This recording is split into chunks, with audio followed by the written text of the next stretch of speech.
Hey, the title of today's video may come across as a bit strange, but it's actually a really serious thing that I'm talking about because over the years I've observed that if you look at couples that are separated or divorced, it tends to be that the children, or at least some of the children, will be so close to their mother and become a bit estranged from their dads or their fathers.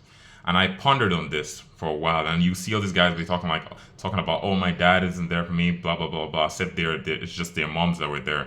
And I say to myself, I wonder, do people actually take the time to evaluate what is going on in their lives? For me, I have seen it as a manipulation. Like women are able to manipulate their children into believing that they are the only ones there for them and their dads are not once they become estranged. Because a mother's love for her child will naturally make her want to cling to, to hold on to the children and have them as hers. And women are so clever with this that they're able to even manipulate themselves into believing that whatever narrative they're portraying is true. So when they won't necessarily say things like, "Oh, your dad is bad" or whatever. Some women might be crazy enough to do that, but they will say little things here and there that would have an effect on a child or an adolescent child growing that would make them feel a certain type of way about their dads, especially if they don't live in the same, premises, the same building.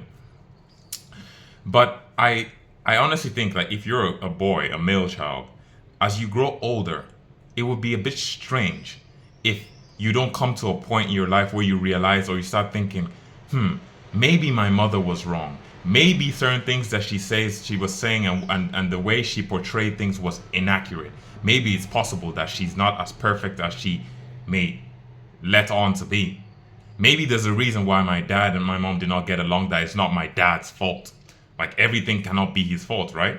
As you get older and you start to deal with women, especially as a boy or a man, you should be asking yourself these questions when you start dealing with women yourself.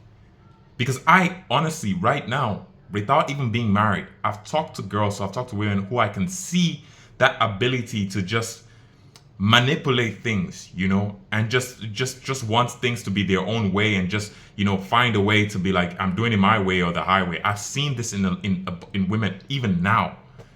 So I wonder how, like, as a guy, you can be so, I want to say naive, and that's the word, naive, and actually listen, especially as a man, if you have been turned away from your father or your dad by your mother, this is one of the worst things that could happen to you because you are losing some of that energy that you are supposed to have as a man. You cannot get that from a woman. You cannot get that from your mother, and you are losing it. And you have to be careful. There's a point in your life where you have to understand, if you are in a situation like this, that you are no longer your mother's boy. I'm not obviously you respect your dad, you respect your mom, but you have to be able to stand on principles. And you know what? You will be able to do this when you put Jesus, when you put God ahead of everybody else. Then you can stand and look at things objectively instead of just with your emotions. You understand what I'm saying? If you're just looking at things with your emotions, it will be so easy for your mothers to control you and control how you perceive things. Completely. So my point is this. For men and women who are in a situation where unfortunately your parents may not be getting along anymore, maybe they're divorced or whatever, as you get older, you have to be mature enough to evaluate the situation. And you should not be estranged from either of your parents. You should love both of your parents. And if they just happens to be that they're not together, you just try and make the best of whatever the situation is that you're in. That's genuinely how I feel about it. But this whole thing where I see now is like always the kids always feel like it's the dad's fault, that this and that, and the mother is just so perfect. I mean, you have to ask yourself at some point, especially as a guy, what is it about my mother that my dad did not appreciate? Especially when you start to deal with women yourself in your own life, you would have to have these internal discussions with yourself or with God, more importantly. So hey, that's just the thought I had, and I thought I'll leave you guys with today. Jesus blessings. Have a great day. And honestly, I don't pray for any couple to be divorced. It's not a godly thing. I pray that all relationships can be blessed in the unity and the godliness of Christ.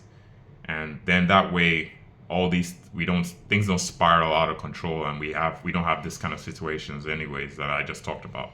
Jesus is King. God bless.